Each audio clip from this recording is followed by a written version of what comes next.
syukurlah kalau ini sudah menjadi naik ke penetapan tersangka. Mudah-mudahan dalam pemeriksaan dilakukan penahanan, Mbak. Karena semua pasal yang diterapkan itu wajib ditahan. Kenapa saya bilang sangat berbahaya? Akan memberikan dampak buruk presiden buruk kepada masyarakat kita, ngotot sesuatu yang dia sendiri tidak tahu siapa yang memasukkan, siapa yang dipalsukan gitu loh. Nggak main-main, penetapan ini luar biasa. Ya, saya berpikir sih, ya kita lihat aja mudah-mudahan bisa dibuktikan manipulasi datanya. Roy Suryo CS ini kan mereka bukan otoritas. Mereka mengatasnamakan alumni UGM. Yang sementara UGM sendiri itu tidak merespon baik perilaku mantan mahasiswa. Jadi mantan mahasiswa ya, saya menyebut mereka itu adalah mantan mahasiswa UGM.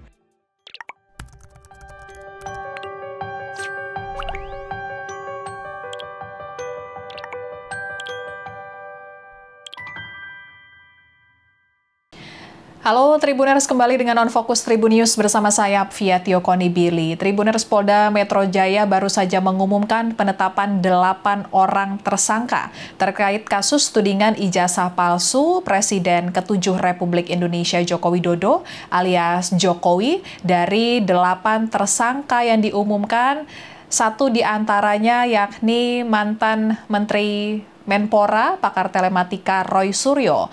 Penetapan Roy Suryo sebagai tersangka ini merupakan lanjutan proses hukum dari laporan yang diajukan oleh tim advokat public defender yang tergabung dari Peradi Bersatu. Jadi di Polda Metro Jaya, pihak Polda Metro Jaya menangani 2 perkara Tribuners terkait dengan kasus dugaan ijazah palsu Jokowi. Yang pertama terkait dengan pencemaran nama baik yang dilaporkan langsung oleh Jokowi. Yang kedua, objek perkaranya terkait dengan penghasutan dan penyebaran berita bohong yang dilaporkan pendukung Jokowi, termasuk diantaranya dari pihak advokat public defender ini. Untuk itu kita akan berbincang dengan pihak dari advokat public defender yang merupakan bagian dari Sekjen, maksud kami dari Peradi Bersatu. Kita akan tersambung dengan Sekjen Peradi Bersatu, Mas Ade Darmawan. Halo, selamat sore, Mas.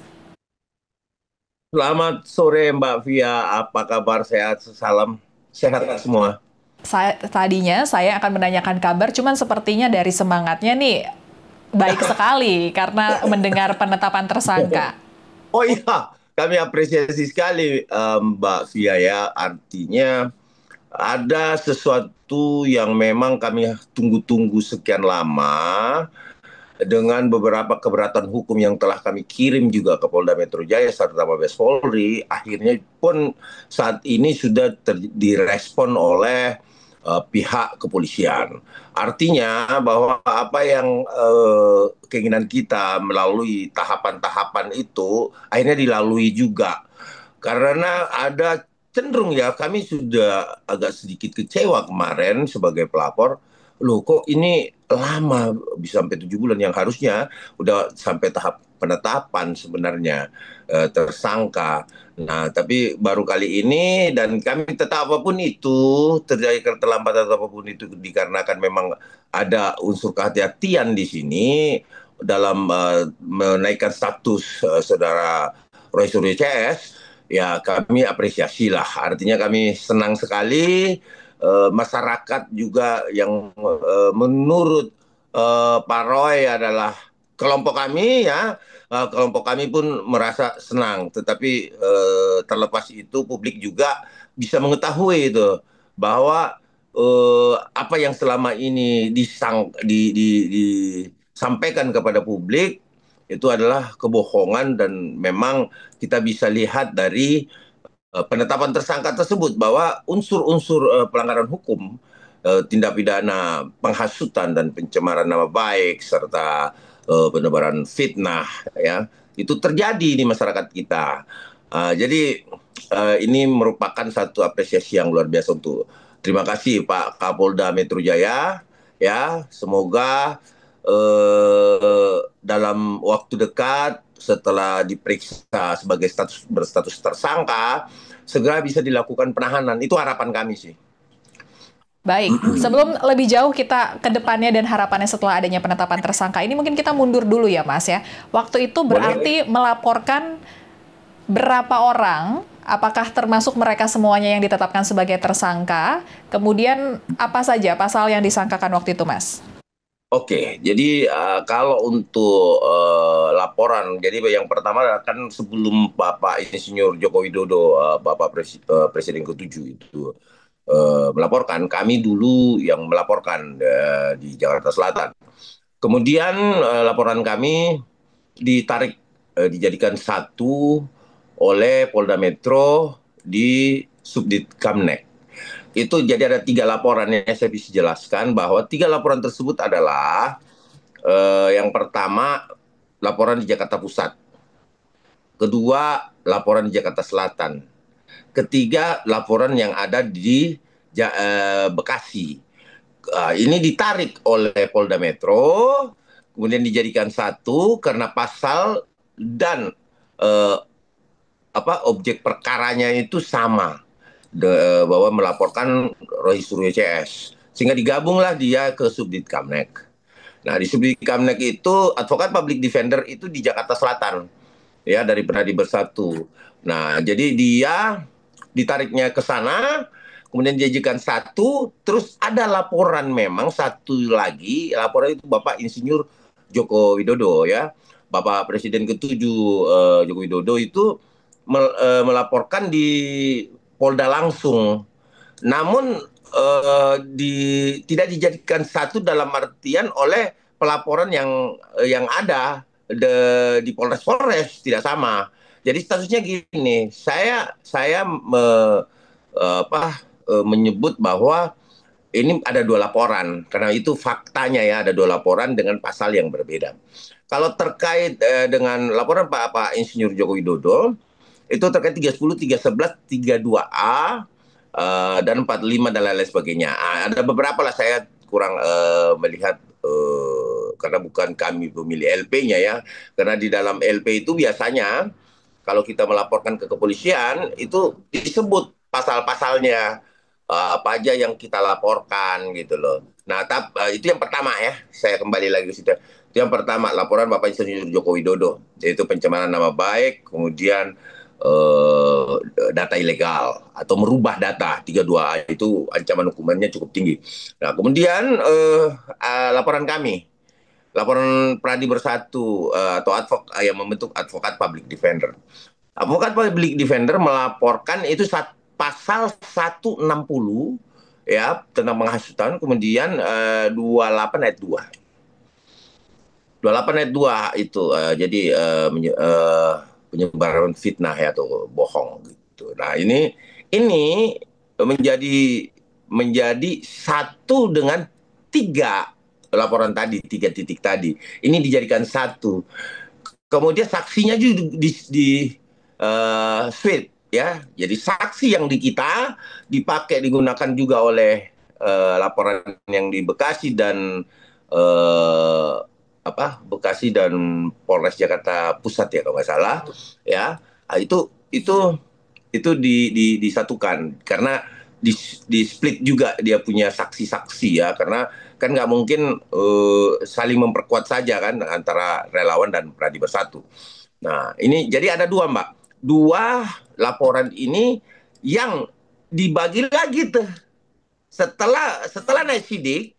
Jadi pada saat laporan, kemudian di penyelidikan, naik sidik nih. Naik sidik itu disitulah dibelah 2, antara laporan uh, Polres dan laporan Bapak Insinyur Joko Widodo tersendiri. Jadi ada 2 laporan. Namun setelah naik sidik, kita pun akhirnya ini saling berkaitan karena korbannya sama, yaitu yaitu Pak Insinyur Joko Widodo itu sendiri kan. Nah, sehingga kita pun di split kesaksiannya tuh. Nah, terbagi 2, ya, antara relawan 160 dengan pencemaran nama baik. Nah, cenderung setiap wawancara saya perhatikan, kubu Roy Suryo itu selalu berbicara 30 311 saja. Dia tidak pernah mempertimbangkan LP yang lain. Tapi sekarang sudah naik statusnya menjadi tersangka, tentunya dia akan memikirkan tuh bahwa ini lebih parah 160 dengan 28 ayat 2. Kenapa? Karena itulah yang menjerat Bambang Tri, ya Bambang Tri, kelompok mereka juga sih, ya kelompok mereka juga. Nah, kemudian setelah dibagi itu, nah yang terakhir yang seperti saya katakan tadi, bahwa dibagi lagi menjadi dua klaster akhirnya kan dari dua laporan tersebut. Klaster pertama dan klaster kedua. Nah, kemungkinan ya klaster satu itu yang terdiri dari beberapa orang, kemudian yang klaster kedua itu hanya karena memang kalau pihak advokat public defender itu cuma melaporkan Roy Suryo, ya, terus Rismon dan Tifa, ya, di TT itu, ya. Jadi itu yang terjadi, saya perhatikan bahwa oh klaster kedua ini memang diklasterkan di kita, tapi klaster kedua ini itu juga termasuk di klaster satu, tapi klaster satu bukan di klaster dua, tidak termasuk dia. Tapi klaster dua itu dia juga adalah klaster satu gitu. Itu yang saya perhatikan. Namun untuk lebih jelasnya mungkin ya dekat hari ini kami sudah disampaikan surat resmi secara formal ya bahwa seperti ini apa SP2HP namanya ya. Jadi mungkin kita akan menerima SP2HP atau surat penetapan tersangka dari mereka. Itu akan diserahkan kepada para pelapor sebagai bentuk. Oh, belum kan baru pengumuman ya. Kalau Polda Metro itu habis pengumuman baru dia kirim surat secara formal, tetapi secara eh, perkaranya sih sudah pasti naik ke tahap tersangka. Kenapa? Karena sudah diumumkan. Namun belum dikirim kepada pihak pelapor. Karena kami juga kemarin calon tersangka itu pada saat naik sidik, pihak dari Polda Metro juga mengirimkan SP2HP dan SPDP, ya surat pemberitahuan dimulainya penyidikan. Jadi kami terima lengkap kok. Nah, kemudian mau gelar perkara juga para penyidik menyampaikan kepada pihak pelapor bahwa ini akan segera digelar. Kemarin digelarnya itu sebenarnya kemarin.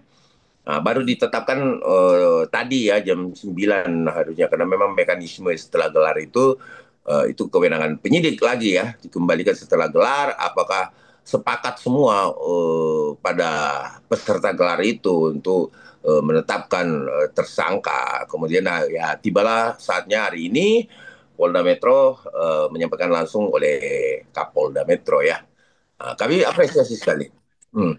Ini sesuai ya, yang dilaporkan 3 orang tadi dan masuk di klaster 2, karena Tribuners memang ada 2 klaster. Polda Metro Jaya mengumumkan ada 2 klaster terkait dengan penetapan tersangka kasus dugaan ijazah palsu Jokowi, dan Roy Suryo ini ada di klaster kedua bersama dengan Dr. Tifa dan juga Rismon Hasiolan Sianipar. Waktu itu bukti yang diserahkan apa aja, Mas Ade? Masih bisa dijelaskan? Untuk klaster 2 ini, kalau kami 43 ya.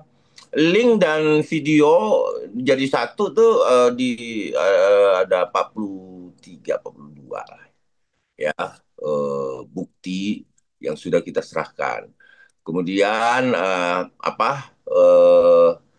barang buktinya yang disita tuh ada flash disk ya, terus ada beberapa dokumen lah yang juga kami sampaikan. Tentunya nanti di persidangan itu akan dibuka tuh.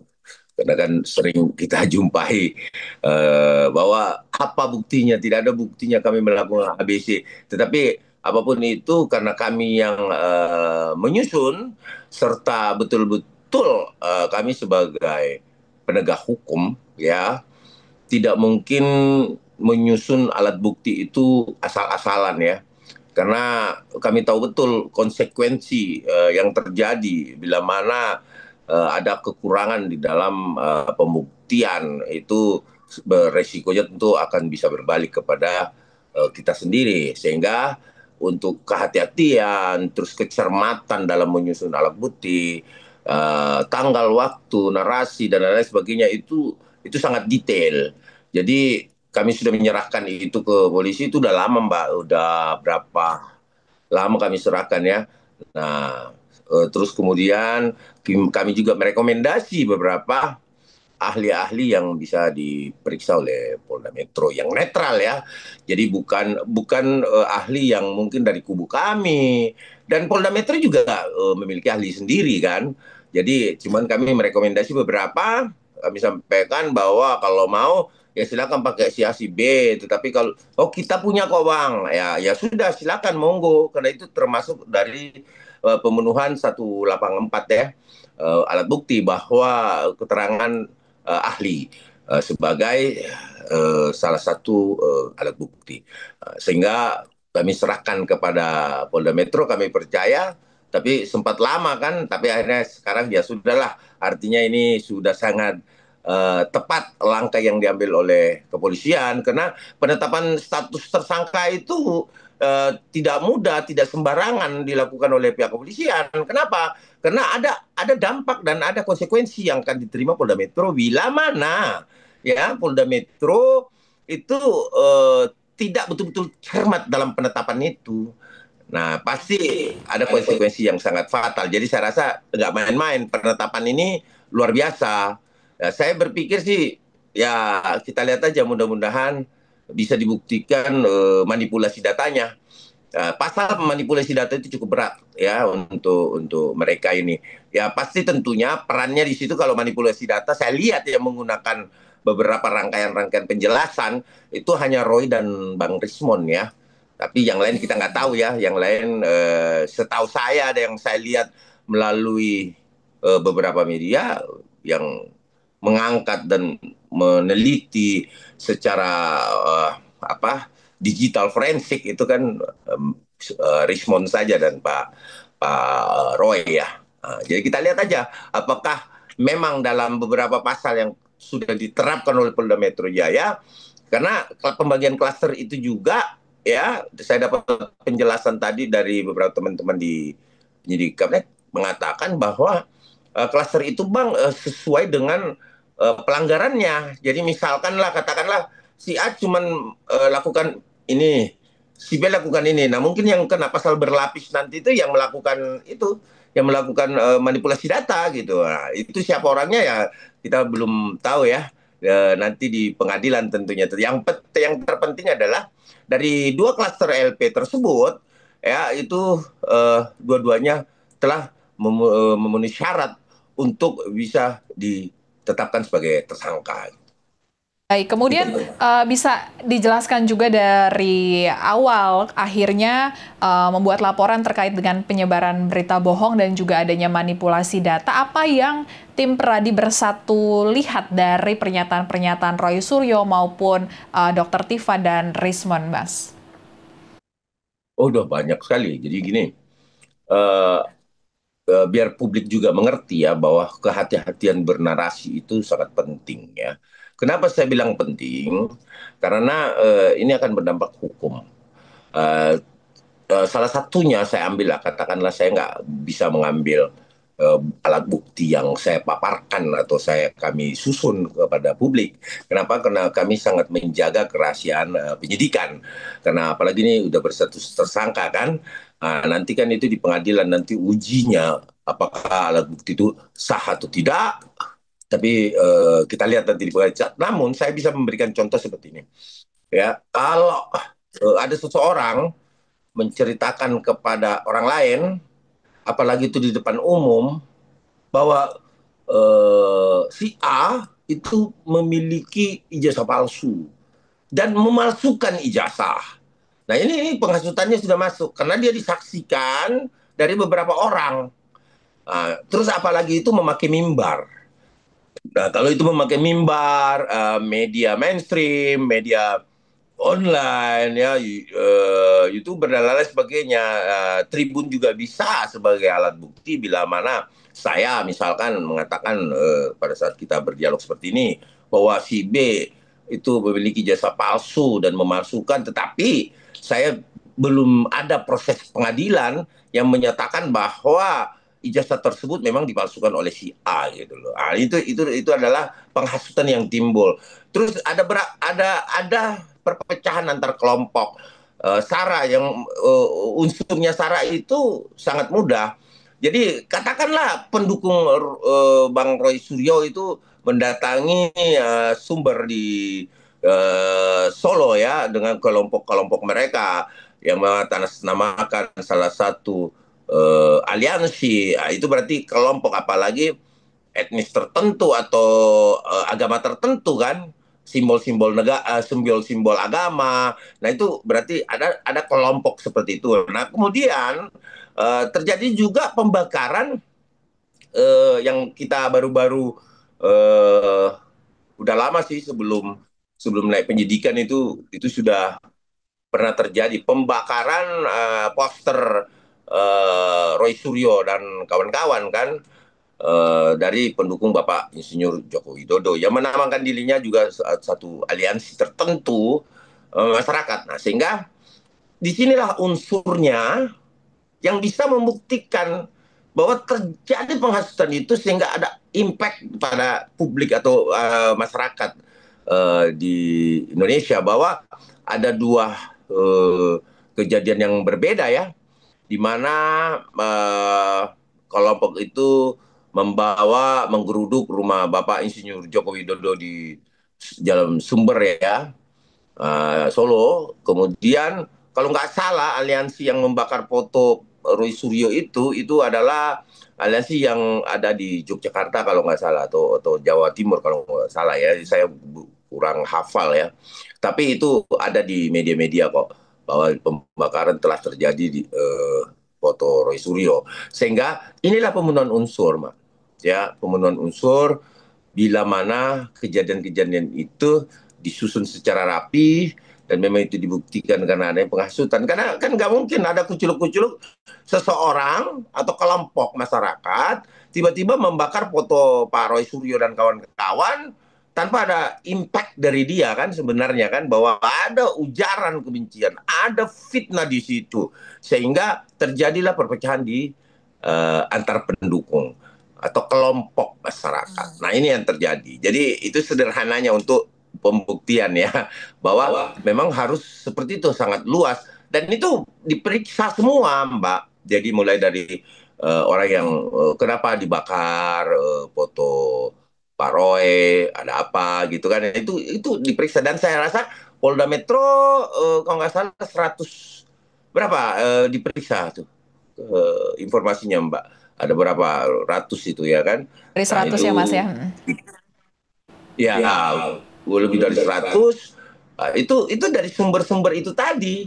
Jadi sumber-sumber ini dipastikan bahwa kemudian ada ungkapan yang menyatakan pembakaran foto, tetapi dia sendiri tidak diberikan apa, diperiksa dan diambil keterangannya melalui BAP polisi, itu juga belum sempurna pembuktiannya. Artinya ada bukti bahwa terjadi pembakaran, si A yang membakar foto Bang Roy ya, tetapi dia dia belum diperiksa, maka pembuktian ini juga akan tidak berlaku sebagai alat bukti. Jadi setiap video. Oke. Maaf saya potong. Sebelum pelaporan ini, di tengah kemarin proses hukum terkait dengan laporan tersebut, sudah sempat melihat ijazah Pak Jokowi nggak sih, atau sudah bertemu dengan Pak Jokowi terkait dengan laporan ini, Mas?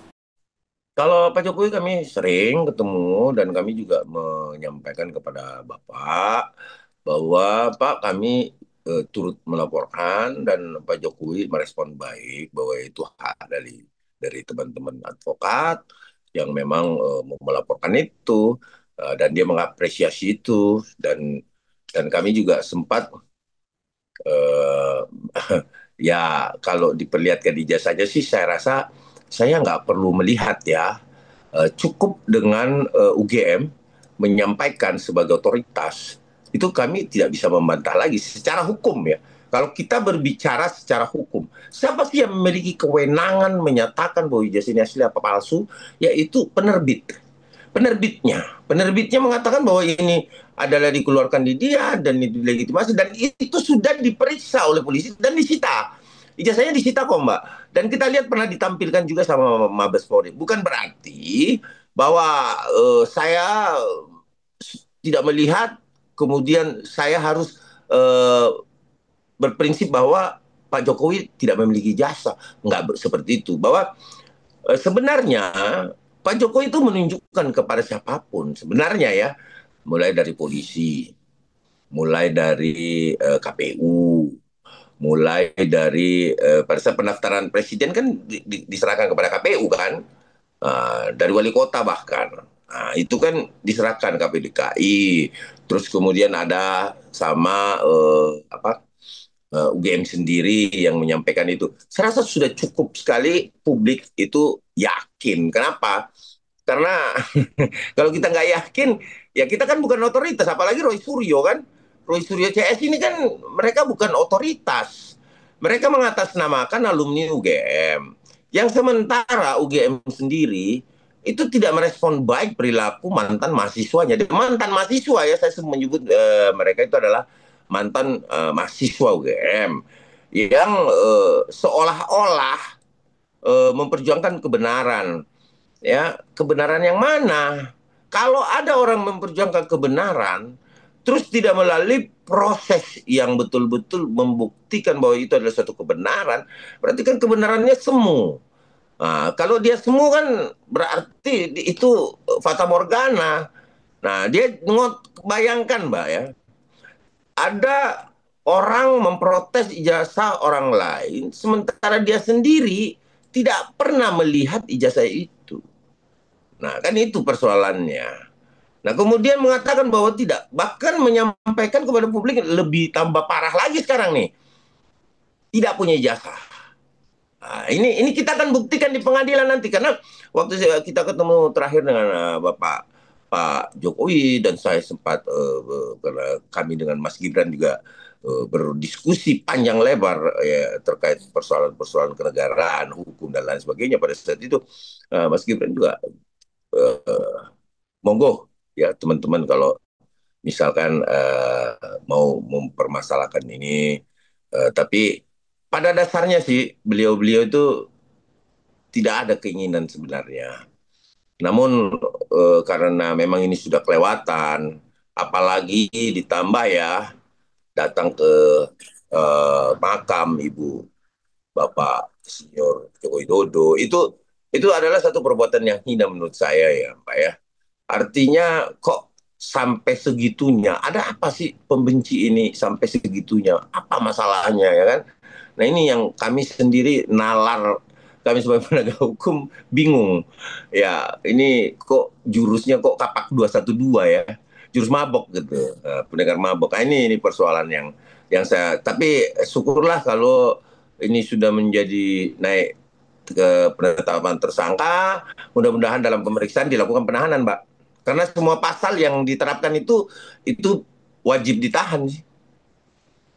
Oke, jadi harapan ke depannya adalah penahanan terhadap Roy Suryo CS ya, Mas ya? Penahanan. Goalsnya adalah penahanan. Kenapa? Karena kalau di luar, ya kalau di luar dan tidak akan ada efek jerah. Tidak, bayangkan Mbak, ya, menurut Mbak, ya, seseorang yang alumni UGM, ya, disampaikan oleh rektor UGM masih ngeyel. Sama dengan gini, katakanlah Tribun, ya, ada dua wartawan yang sama dari Tribun. Yang satu mengatakan bahwa ya, wartawan yang memakai ID card Tribun yang satu ini itu adalah palsu, ya kan? Nah, kenapa dia palsu? Karena dia masuk lebih dulu dan saya nggak pernah melihat. Misalkan lah, katakanlah begitu, nggak sama-sama mendaftarnya kan beda tahun gitu. Ya, kita nggak pernah lihat di kantor lah dan lain sebagainya dengan alasan seperti itulah. Terus di cross check lah wartawan ini. Terus Tribun mengatakan bahwa itu wartawan kami. Tetap kok temannya ini yang mengatakan bahwa itu adalah bukan wartawan Tribun, itu palsu KTA-nya atau kartu wartawannya. Nah ini kan Tribunnya sendiri mengatakan bahwa itu asli gitu loh. Itu adalah wartawan kami sesuai dengan database. Nah, ini analogi saja bahwa pembodohan atau yang dilakukan penghasutan serta ujaran kebencian yang dilakukan oleh Bang Roy ini di masyarakat hampir berhasil loh. Ya, hampir berhasil dan terjadi penghasutan. Setiap hari ada peningkatan dari kelompok mereka, ya, beramai-ramai mempercayai bahwa ijazah tersebut palsu, palsu dan palsu. Nah, inilah keraguan-raguan yang ditanam oleh Bang Roy terhadap publik dan masyarakat yang bisa berdampak memecah belah masyarakat. Karena kan tidak main-main juga pendukung Pak Presiden ketujuh, Bapak Insinyur Joko Widodo, itu banyak juga loh. Nah, ini yang akan ini dampak-dampak ini yang perlu kehati-hatian betul di sini untuk menangani tiga orang aktor intelektual yang mengatakan bahwa dia adalah seorang ahli. Nah, kalau ahli, ada saya juga menyampaikan begini, Pak. Kalau ahli, seorang ahli itu tidak boleh meneliti orang mati, orang yang sudah meninggal. Apalagi ini mau teliti bahwa mau mencari bibit bobot bebeknya tanpa ya diizinkan oleh keluarga. Nah, pertanyaannya, Anda mau meneliti kubu ibunya Bapak Jokowi, itu udah dapat izin dari mana? Karena dia mantan presiden. Oh, nggak bisa begitu. Yang segala sesuatu yang bersifat keturunan dan darah dan lain sebagainya, itu harus izin dengan keluarganya loh. Nggak boleh itu. Penelitian apa itu? Dan diumbar-umbar kemana-mana. Penelitian itu bukan penelitian, jual buku itu. Dan saya yakini bahwa Jokowi White Paper justru membuat terangnya persoalan ini. Karena yang penelitian yang mereka gunakan itu tidak ada sama sekali penelitian yang bersifat analog. Mas Ade, mungkin aku mau tanya juga, ini apa yang membuat akhirnya Pradi Bersatu berani mengajukan laporan dan membela Jokowi sebegitunya gitu, bisa kita bilang, Mas? Ya, karena begini, Bapak Insinyur Joko Widodo itu eh, jelek maupun buruknya, dia adalah mantan presiden, ya. Dia pernah berkontribusi 10 tahun terhadap bangsa kita. Nah, persoalan yang menimpa beliau ini kan masalah sangat remeh, temeh ya, ijazah gitu. Harusnya ya tidak perlu sampai sampai kemana-mana difuslap lagi karena keterangan yang diperlukan saat ini yaitu otoritas dan otoritas sudah mengakui hak berapa kali kan masalah ini kan. Nah, itulah yang membuat kami melihat bahwa alangkah sedihnya kita terus kemudian eh, Pradi Bersatu sebagai penegak hukum tentunya tidak bisa membiarkan hal-hal yang bersifat melanggar hukum itu justru diorkestrasi oleh kepentingan politik.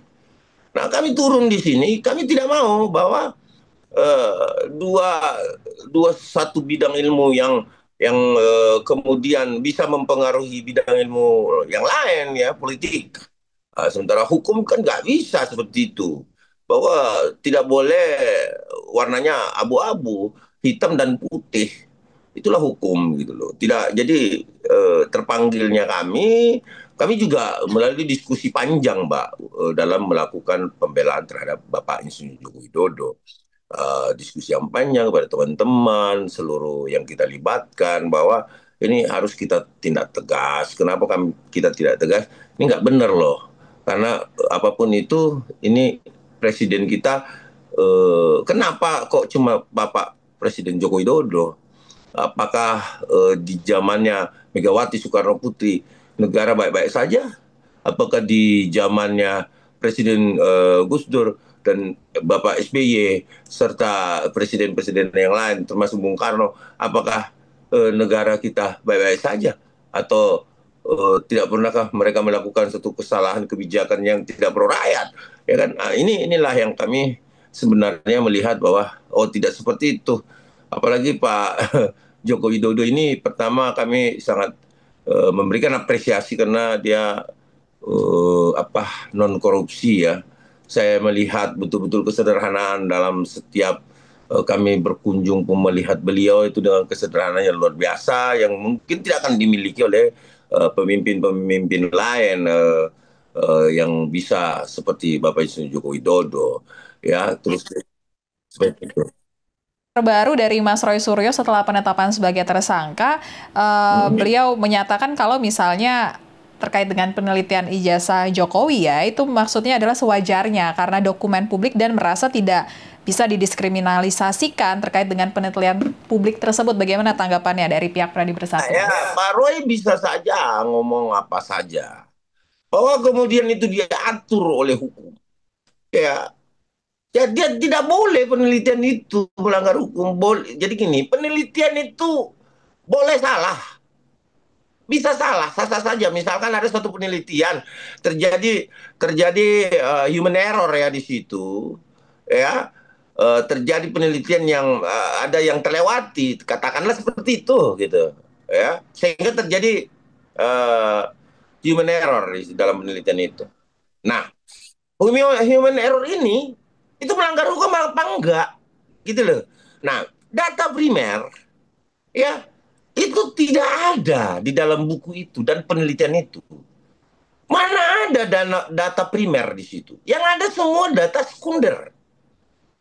Tidak ada dari sumber awal bahwa kemudian apa sih tanggapan Insinyur Joko Widodo pada saat penelitian, katakanlah penelitian yang dekat maksud tadi itu bukunya misalkan atau penelitian yang lain, pernah nggak ada izin dari Pak Joko Widodo? Enggak, ya kan? Sementara dokumen publik kan dia mulai repot-repot menggugat itu kan pada saat Pak Jokowi juga masih menjabat kan, ya kan? Nah di situ dibuktikan juga kekalahan-kekalahan yang dilakukan para penggugat secara keperdataan kepada Bapak Insinyur Joko Widodo.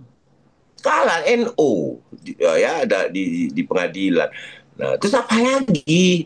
Kok nggak jadi pelajaran? Kok malah memfitnah dan lain-lain sebagainya? Apalagi sekarang mengatasnamakan penelitian itu nggak bisa, Mbak. Penelitian itu boleh salah tapi nggak boleh melanggar hukum. Itu intinya bahwa ketika kemudian ada pelanggaran hukum di situ, ya penelitian itu dianggap bukanlah sesuatu jembatan untuk melepaskan satu satu perbuatan pidana yang dilakukan, peristiwanya sudah terjadi kan gitu. Jadi kalau mau menyelamatkan diri, tentunya sebagai seorang peneliti yang betul-betul peneliti ya, itu dia sangat memahami etika penelitian, terus kemudian data primernya seperti apa, sekundernya seperti apa, itu harus ada semua. Jadi dia nggak bisa berdiri sendiri, ya kan harus berimbang sama dengan pemberitaan loh Mbak ya. Mbak hari ini memanggil saya terus kemudian tidak berimbang misalkan, ya kan? Apalagi dilakukan dua arah ya, itu tentunya ada konsekuensi hukum juga kan, diatur kan. Misalkan menerbitkan sesuatu yang bukan dari pernyataan narasumber atau orang-orang yang telah diambil keterangannya kan, tentunya ada persoalan hukum di situ. Ada persoalan hukum, sepakat atau tidak sepakat, disagree or disagree. Nah inilah yang terjadi pada Bang Roy. Jadi kalau apapun yang disampaikan Bang Roy itu tidak mampu dia mengeles lagi. Kenapa? Saat ini udah tersangka kok. Dan tidak main-main. Sekali lagi saya sampaikan bahwa status tersangka, apalagi ini saya perhatikan langsung dipimpin oleh Kapolda Metro Jaya ya, dalam menetapkan penetapan tersangka itu. Saya melihat di TV, ya, kami tetap bersyukur, kami pikir masih menunda atau apa, tapi ternyata hari ini karena nggak ada juga informasi menyampaikan bahwa kecuali gelar perkara ya, gelar perkara itu kami disampaikan beberapa teman-teman di bahwa kita mau gelar perkara Bang, eh, doain aja semoga apa yang kita sampaikan bisa meyakinkan teman-teman yang peserta gelar, karena kan menghadirkan eksternal, tentunya meyakinkan dengan alat bukti. Nanti Mas Adi kan juga tadi belum mau menjabarkan alat bukti apa yang kemarin disampaikan saat proses pemeriksaan, nanti di persidangan gitu ya Mas. Nah terakhir mungkin Mas, harapannya hukuman yang akan diberikan kepada Roy Suryo seperti apa Mas? Ya tergantung dengan ancaman masing-masing kan. Biasanya kan ancaman itu misalkan 5 tahun gitu ya. Kalau 5 tahun ancamannya tentu tuntutannya misalkan dituntutlah 5 tahun ya kan. Nah tergantung hakim. Tapi biasanya jadi berdasarkan pengalaman ya, kami bersidang dan lain sebagainya, bahwa selalu dia kalau di pengadilan itu hanya 2/3 dari tuntutan jaksa. Nah ini kan masih panjang nih Mbak. Dari kepolisian, kemudian masih ada pemeriksaan nih. Pemeriksaan pada saat naik status. Itu diulang lagi semua. Pemeriksaan itu akan berulang lagi. Tapi hanya beberapa tambahan saja sih. Beberapa tambahan yang akan dilaksanakan oleh penyidik terhadap para tersangka. Dan kemudian ahli sudah cukup karena penyidikan ya. Sudah diambil semua. Sisa dia lempar lagi ke kejaksaan. Nah, di kejaksaan sendiri itu diteliti lagi. Tapi harapan kami tuntut maksimal. Kalaupun misalkan memang 2/3 mau dikurangkan 2/3 secara umum ya normatif di persidangan itu biasanya 2/3 kurangnya. Jadi bisa 5 tahun itu bisa 4 atau 3 tahun. Tetapi kalau separuh atau lebih ringan lagi, maka jaksa wajib untuk banding. Seperti itu. Yang terdekat itu berharap penahanan terlebih dahulu ya terhadap Roy Suryo CS ya Mas? Itu dulu. Nah, maksud saya bahwa ketika terjadi pemeriksaan sebagai tersangka, itu sudah harus dilakukan penahanan. Kenapa? Karena ini orang bahaya. Kenapa saya bilang sangat berbahaya? Akan memberikan dampak buruk presiden buruk kepada masyarakat kita, ngotot sesuatu yang dia sendiri tidak tahu siapa yang memasukkan, siapa yang dipalsukan gitu loh. Nah, narasi-narasi ini akan memecah kelompok. Dari awalnya kelompok, kemudian bisa menjadi satu kerusuhan. Nah, kita bisa bayangkan ya, bagaimana bila kelompok pendukung Pak Jokowi juga merasa sudah sangat kurang nyaman saat ini menghadapi mereka. Dan mereka juga memiliki kelompok yang sama kan. Nah bagaimana ketika terjadi chaos dalam pertemuan, misal katakanlah mereka demo, di sini juga ikut demo, terjadi bentrok di publik. Nah, inilah yang kita hindari sehingga kami memilih untuk melakukan pelaporan polisi. Karena ini sangat berbahaya sebenarnya sih. Kalau kita lihat. Kita menunggu ya dari pihak Polda Metro Jaya kan menyatakan akan melakukan pemanggilan dalam waktu dekat. Baru nanti kita mungkin ngobrol-ngobrol lagi ya Mas, siapa saja nanti mungkin Pak Roy Suryo bisa memberikan pernyataan. Oh, oke. Iya, pasti dilakukan pemanggilan juga kepada para pelapor ya Mas ya. Pasti ada terjadi pemanggilan lagi dan ini saya lagi menunggu surat penetapan tersangkanya dulu. Siap nih ya menghadapi Roy Suryo CS di tahap-tahap berikutnya. Iya, kita selalu siap. Dari awal kami sudah sangat siap untuk mereka. Terima kasih Mas Ade obrolannya sore ini. Semoga nih ya kita bisa tahu kapan waktu pasti pemanggilan sebagai tersangka untuk Roy Suryo. Oke, Tribuners, terkait dengan polemik ijazah palsu Jokowi, berita lainnya bisa Anda saksikan di kanal YouTube Tribun News. Kalau gitu saya Fia Tio Konibili pamit undur diri, sampai jumpa. Terima kasih Mas Ade. Download Tribun X sekarang, menghadirkan lokal menjadi Indonesia.